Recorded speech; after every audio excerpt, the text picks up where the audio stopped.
प्रधानमंत्री नरेंद्र मोदी ने शुक्रवार को परीक्षा पे चर्चा कार्यक्रम के दौरान छात्र छात्राओं से कहा, आप लोग अपने आप से पूछिए कि ऑनलाइन पढ़ाई करने के दौरान आप सचमुच में पढ़ाई करते हैं या सोशल मीडिया पर रील्स देखते हैं। उन्होंने आगे कहा, दोष ऑफलाइन या ऑनलाइन माध्यम का नहीं है। माध्यम समस्या नहीं है, मन समस्या है। उन्होंने ये भी कहा कि छात्र ऑफलाइन या ऑनलाइन रहने के बजाय कुछ देर इनर लाइन भी रहें। एकाग्र होकर पढ़ाई करोगे तो मोबाइल के एडिक्शन से बच सकोगे। पीएम मोदी ने कहा कि मन में ये तय कर लीजिए कि परीक्षा जीवन का अहम हिस्सा है। पहले भी हम कई बार परीक्षा दे चुके हैं। जब ये विश्वास पैदा हो जाता है तो आने वाले एग्जाम के लिए ये एक ताकत बन जाता है। पीएम मोदी ने कहा कि एक दिन एग्जाम को ही चिट्ठी लिखकर बताएं कि मेरी तैयारी पूरी है, हिम्मत है तो परीक्षा लो। नई दिल्ली के तालकटोरा स्टेडियम में कार्यक्रम में शिक्षक और अभिभावक भी शामिल हुए। क्या कारण है?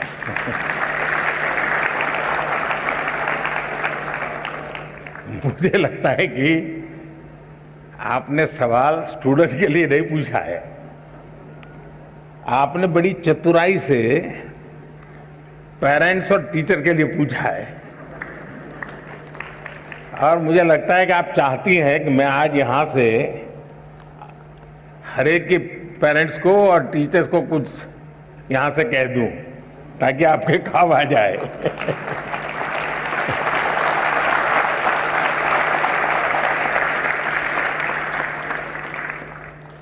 इसका मतलब कि आप पर प्रेशर है टीचर का, आप पर प्रेशर है पेरेंट्स का, और इसलिए आपको उलझन है कि मैं मेरे लिए कुछ करूं कि उनके कहने पर करूं।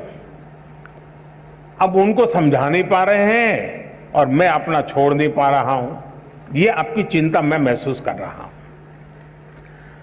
मैं सबसे पहले तो पेरेंट्स को और टीचर्स को ये जरूर कहना चाहूंगा कि कृपा करके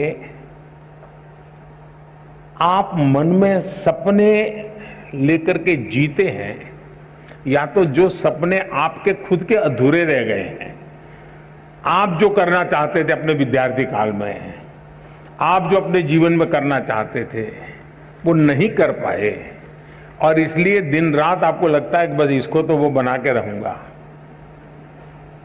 यानी आप अपने मन की बातों को, अपने सपनों को, अपनी अपेक्षाओं आकांक्षाओं को अपने बच्चे में एक प्रकार से इंजेक्ट करने की कोशिश करते हैं।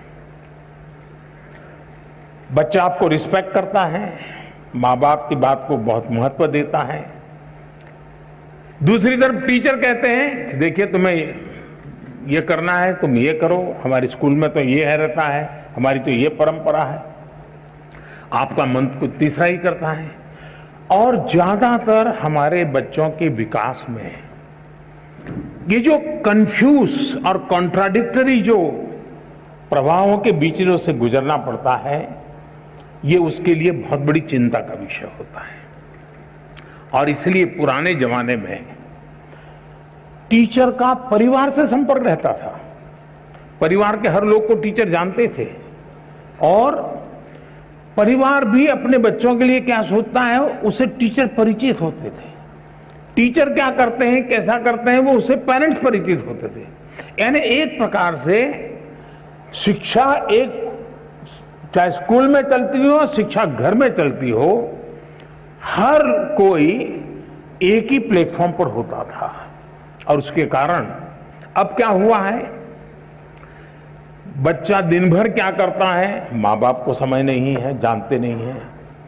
टीचर को सिलेबस से लेना देना है, मेरा सिलेबस पूरा हो गया, मेरा काम हो गया, मैंने अच्छी तरह से पढ़ाया, बहुत मेहनत करके पढ़ाते, ऐसा नहीं कि नहीं पढ़ाते, लेकिन उसको लगता है कि मेरी जिम्मेवारी है सिलेबस पूरा करूं, वो मेरा दायित्व है। लेकिन बच्चे का मन कुछ और करता है। और इसलिए जब तक चाहे पेरेंट्स हो या टीचर्स हो या स्कूल का एनवायरनमेंट हो, हम बच्चे के शक्ति और उसकी सीमाएं, उसकी रुचि, उसकी प्रवृत्ति, उसकी अपेक्षा, उसकी आकांक्षा, इन सबको बारीकी से ऑब्जर्व नहीं करते हैं, उसको जानने समझने का प्रयास नहीं करते हैं और हम उसको धक्का मारते जाते हैं तो कहीं न कहीं वो लड़खड़ा जाता है।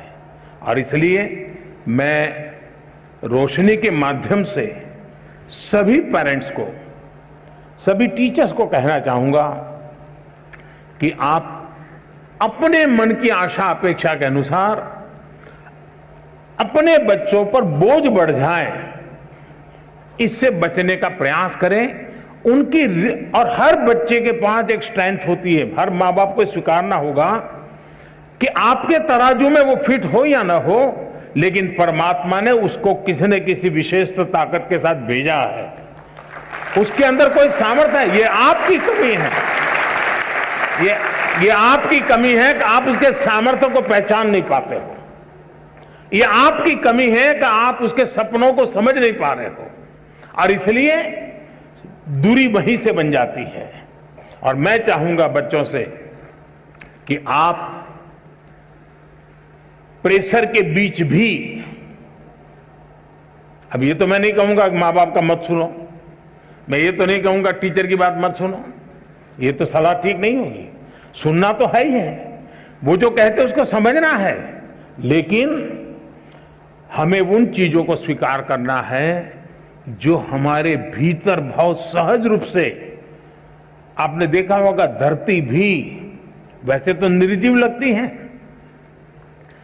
एक बीज बोएंगे तो उसमें से कुछ नहीं निकलता है, लेकिन उसी धरती पर दूसरा बीज बोएंगे तो बहुत कुछ निकल के आता है, बहुत बड़ा वटवृक्ष बन जाता है। दोष धरती का नहीं है, कौन सा बीज बोया है उस पर है। और इसलिए आपको पता है कि कौन सी चीज आप आसानी से अडॉप्ट कर लेते हैं, कौन सी चीज आपको मन के साथ एकदम उसमें आगे बढ़ जाते हैं। आप जी जान से उसमें जीतते जाइए, आपको कभी बोझ महसूस नहीं होगा। और शुरू में शुरू में रुकावट आएगी, लेकिन बाद में परिवार गर्व करने लग जाएगा, हाँ हम तो सोचते थे कि इसमें ये बहुत अच्छा किया, आज तो हमारा नाम रोशन हो गया। 4 लोगों के बीच में बैठते हो तो तारीफ होती है।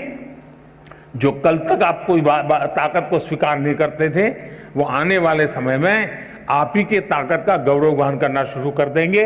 और इसलिए आप हंसते खेलते उमंग के साथ जो मिनिमम रिक्वायरमेंट है उसको पूरा करते हुए, अतिरिक्त जो सामर्थ्य है उससे जोड़ते हुए आगे बढ़ेंगे, आपको बहुत फायदा होगा।